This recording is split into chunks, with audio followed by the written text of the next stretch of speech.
O crepúsculo da rebelião de Emelian Ivanovich Pugachev começou a delinear-se logo após o apogeu de Kazan. A glória efêmera da conquista dera lugar à exaustão, à dispersão das tropas e ao retorno da força imperial em toda sua magnitude.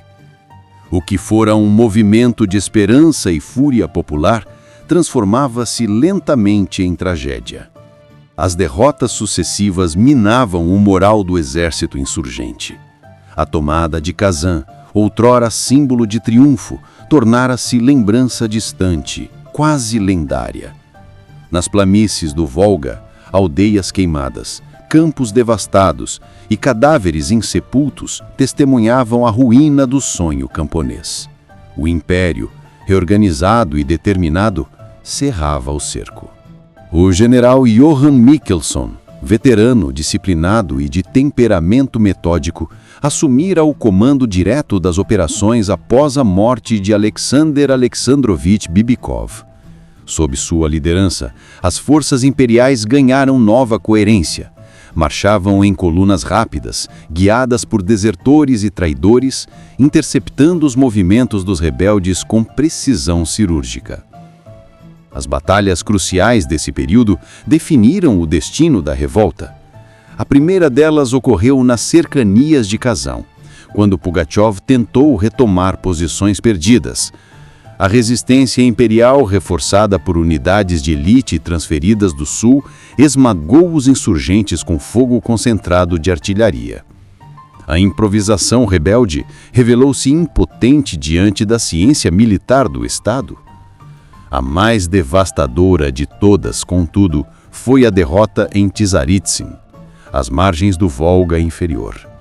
Ali, em agosto de 1774, Pugachev reuniu o que restava de seus exércitos, prometendo libertar o sul e abrir caminho para Moscou. O confronto foi apocalíptico. Canhões troaram por horas, cavalarias chocaram-se em nuvens de poeira e o sangue misturou-se às águas do grande rio. As forças de Mikkelson, bem abastecidas e disciplinadas, impuseram uma vitória completa. Milhares de rebeldes foram mortos ou capturados e o próprio Pugachev escapou por milagre, disfarçado entre os cossacos. Tsaritsyn representou o colapso militar definitivo da insurreição, um golpe de que jamais se recuperaria. A derrota revelou não apenas a inferioridade material dos rebeldes, mas também a desagregação moral de seu movimento. As deserções multiplicavam-se. Cada comandante local buscava salvar-se, levando consigo parte dos homens e dos despojos. O ideal de unidade popular dissolvia-se em egoísmo, medo e desconfiança. Entre os cossacos do Yaik, outrora o núcleo mais fiel da revolta, crescia o ressentimento contra o próprio Pugachev. Muitos o acusavam de ter traído as tradições cossacas ao se cercar de camponeses e estrangeiros. Outros desconfiavam de sua autoridade messiânica, que já não inspirava o mesmo fervor. O exército rebelde fragmentava-se em facções rivais. As disputas internas assumiram contornos de tragédia. Houve confrontos entre chefes de tribos basquires, motins em acampamentos e execuções sumárias ordenadas por Pugachev para restaurar a disciplina.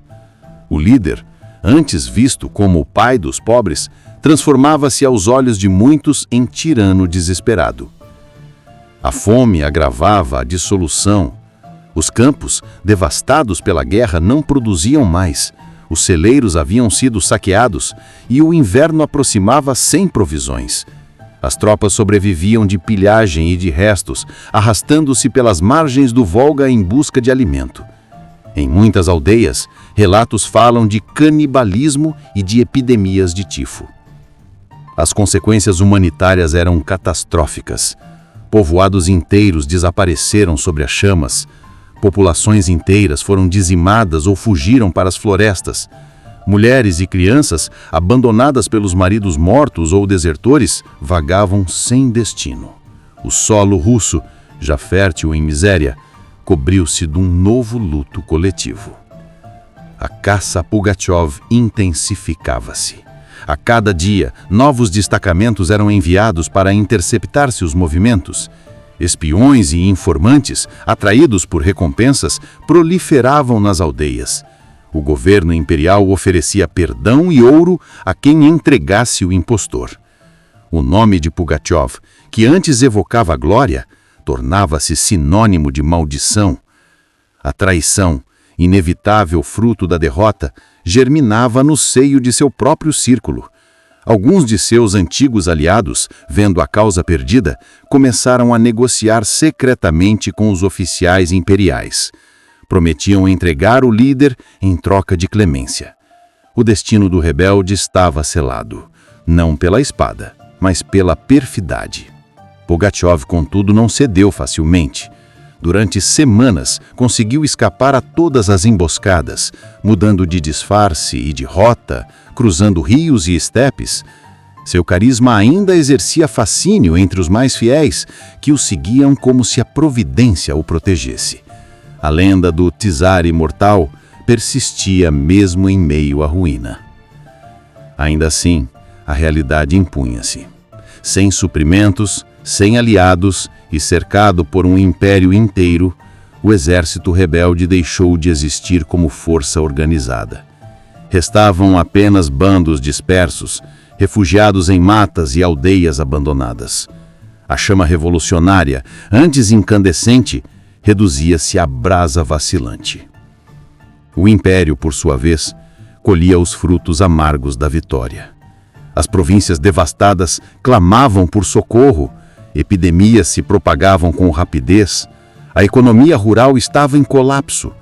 Mesmo nas regiões leais, o medo e a suspeita corroíam a vida cotidiana. O espectro da revolta pairava sobre toda a Rússia. A repressão assumiu caráter sistemático. Tropas percorriam vilas e estepes, punindo qualquer indício de cumplicidade. Prisões abarrotadas, execuções públicas e deportações tornaram-se rotina. O império não combatia apenas homens, mas a memória da insurreição. O próprio Michelson reconhecia que o maior inimigo não era Pugachev, mas a ideia que ele representava. Escreveu em relatório a São Petersburgo: ainda que o impostor morra, sua sombra caminhará entre os camponeses. Essa percepção inquietante explicava a dureza crescente da repressão.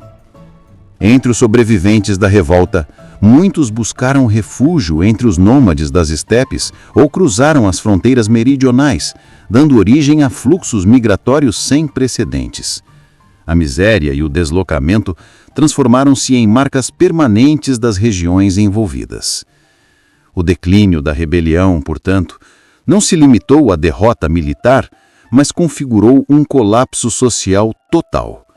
A estrutura comunitária das aldeias foi despedaçada e a confiança entre vizinhos, substituída pela delação, jamais se restauraria inteiramente. A Rússia camponesa, que ousara sonhar com liberdade, mergulhou em silêncio resignado. Quando o inverno de 1774 se encerrou, a rebelião de Pugachev já era sombra do que fora. Restava apenas o fugitivo, cercado e traído, a caminhar entre ruínas. O declínio selava o destino do homem e do mito. O profeta do povo transformara-se em foragido da própria história. O império sobreviveu, mas sua vitória foi também uma confissão de medo.